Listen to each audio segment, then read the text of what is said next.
Okay, hey there, Glenn, and welcome to Pontiac GXP Coupe 486.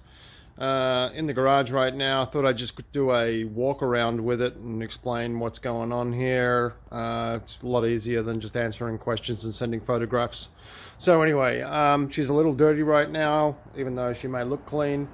Been sitting in the garage for about the last month, gathering a little bit of dust. So anyway, just do a bit of a walk around here so you can see her.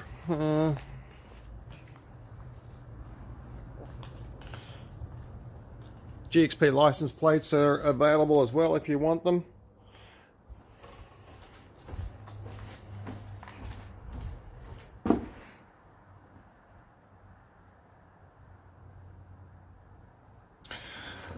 So to answer a couple of questions, yes, I am the original owner. I custom ordered this from Baljet GM in Duncan. Purchased it in, I believe, June or July of 2009, and funny enough, it's never ever been off the island, not once, to answer your questions. Vehicle is clean title. I own it. There's no loans or anything on it. There are no claims against it, no accidents. The only thing that did occur was when it was at the dealership, the morons there didn't realize that this vehicle has a very specific jacking point.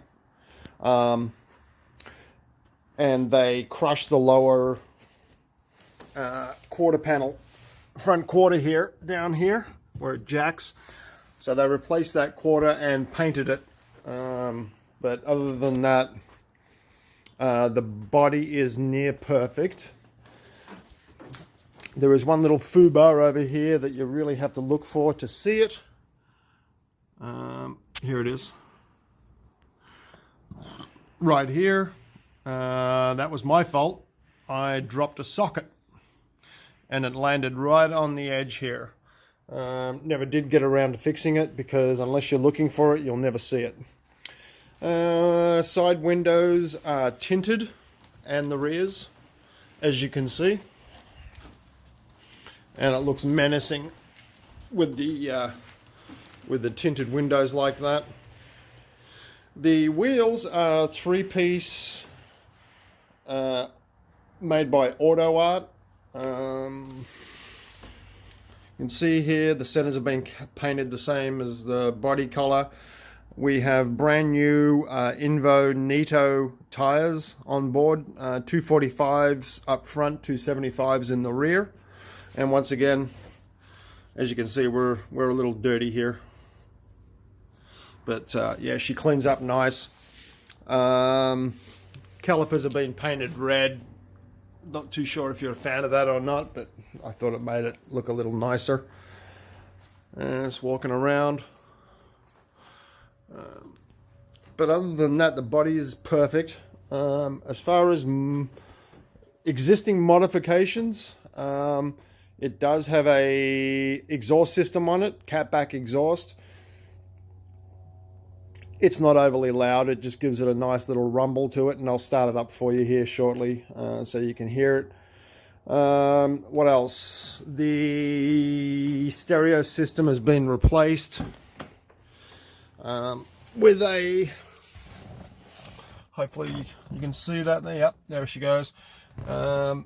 She's been replaced with a Android Auto, Apple CarPlay unit. It's beautiful. It's got a USB. Sounds great for what it is. You know, there's no additional speakers or amplifiers or anything. The interior is basically mint. Carpets are in fantastic shape for a 10-year-old vehicle. Door panels, nothing there to talk about. Go over to the passenger side. Same thing. You know, carpets are in beautiful shape. Dashboard's in really good nick.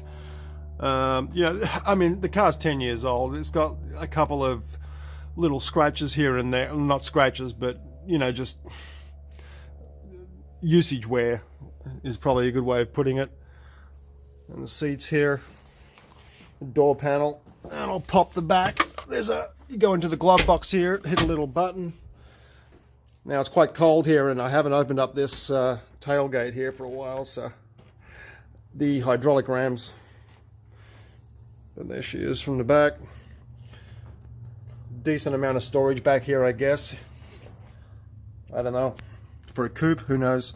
There's a panel here that retracts and gives you some extra storage down here. But as far as functionality is concerned, everything works. No lights. All of the recalls have been done, including the passenger side airbag sensor that needed to be recalled. So what I think I'll do here is other modifications are B&C coilovers. Right now I've got it sitting reasonably low, but you can raise that up depending on your driving style and whereabouts you drive. The paint's in really good condition. I've spent, I would think, close to 500 hours doing paint correction on this, polish, and I didn't wet sand at all, but you know, clay bar polishing, 3-part 3M polishing using machine polishers and whatnot, and then beautiful waxes, expensive waxes. The last wax I bought was $120 just for a little container. I'm just going to jump in here real quick, start her up, and we'll take it outside so you can see. Oh, I should close that door. Sorry. Hopefully I've got enough memory on my phone here.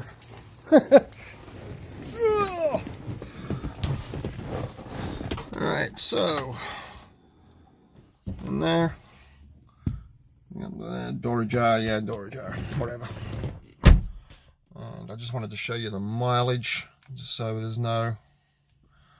and even with the aftermarket wheels, the TPMS sensor is still working. So there's your mileage there, 38,582 right now. That's what your stereo looks like here. Okay, start her up.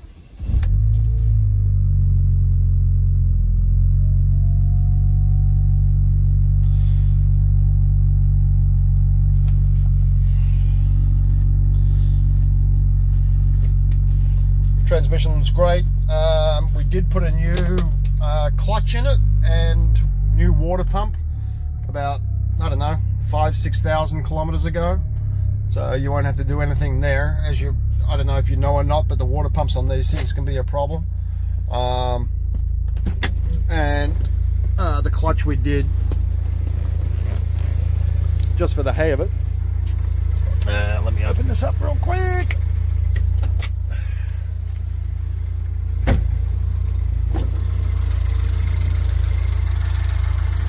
Engine bay, nothing much to see there in its current spec.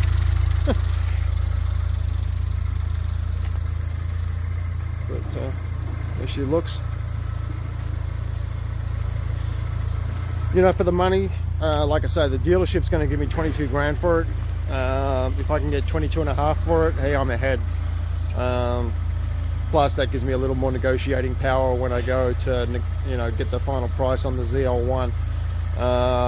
I know I'm getting 22 for it. They know it's worth more than that. I think they've already got buyers lined up for it. But my deal was that I could sell the car anytime prior to my vehicle arriving. The market exhaust. Once again, these are kind of filthy. Yeah, but they clean up real nice, as you can see.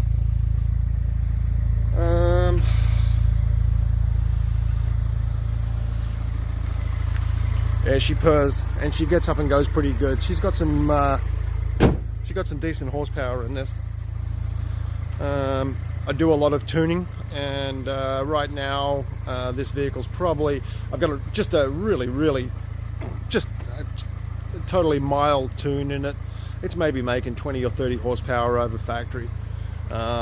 Just increase the boost pressure a little bit, give it some more fuel. but other than that, it's extremely reliable.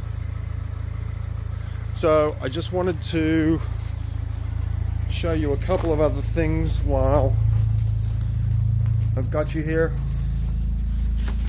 There's the original. I've got a lot of documentation, vehicle GM inquiry system. That's the vehicle build. You know, I've got some brochures. This coupe brochure, I had a guy offer me $100 for it. Interesting, eh? There. Order workbench, which is what they actually, the software they use to actually order the vehicle. This again, dealer preparation for sold vehicles. Have the original window sticker.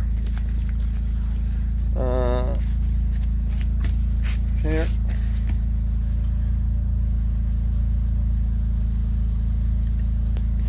And also the other guy here. You know, I've got some other bits and pieces for it. I've got the original stereo system, of course, all of the original manuals. I have an MCAR workshop manuals for it. They're $700 alone. They'll be included. It's custom wheel nut locks, touch-up paint. I've even got a, oops, sorry about the camera work, I know it's terrible. I've even got a Pontiac Solstice watch. So anyway, coilover adjusters, whatnot. One thing I did want to bring up is the vehicle does not have air conditioning. Okay, we started putting in an aftermarket system, and by the time we kind of thought about what we were doing there, basically I drive with the roof off whenever it's nice out, and it's not a daily driver. So typically it only goes out when it's nice out, and I always drive with the roof off. I ordered it without air conditioning just because I thought I'd never use it, and pretty much I was right. With the roof off, it's a joy to drive. Beautiful, beautiful comfort. I guess if you wanted to put air in it later on, people have quoted me about $4,000 to put that in. There are some components that I've left in the vehicle, like the AC condenser, that's still there. And I've got some other bits and pieces that I bought directly from GM that I can include as well. But believe me, you'll never use the air conditioning in this thing. It's just with the roof off, blasting down the highway, it's just the best. So anyway, hope that answers all your questions. You know, as far as time frame, like I say, my car's going to be here late April, early May, so you would need to pull the trigger on it before then. And once again, I don't really care either way. I'd love for someone to own it and buy it directly from me, but you know, I'm getting $22 for it directly from the dealer. As I said in my previous email, I will include the turbocharger kit, and that'll give you, you know, easily 420, 430 horsepower at the flywheel. And the kit was on there for about a year and a half, and I've even got a proper tune for it as well. But you know, that's something we could discuss. It's if you like tinkering with it and this is going to be a toy, that would be the way to go, for sure. Anywho, that's all I got. It's nearly 15 minutes long. I'm going to upload this to YouTube and I'll give it over to you, and I hope you buy it because I'm sad to see it go. The ZL1 is going to be a dream car for me, but this car turns more heads. People don't know what it is. They think it's some type of exotic or something. It's just an amazing, amazing vehicle. I wish Pontiac never went out of business, so they keep making them and develop them. So anyhow, shoot me an email once you get this. Let me know what you think. Oh, and by the way, I'm on Vancouver Island, Chemainus. You know that already. Okay. Take care. Bye.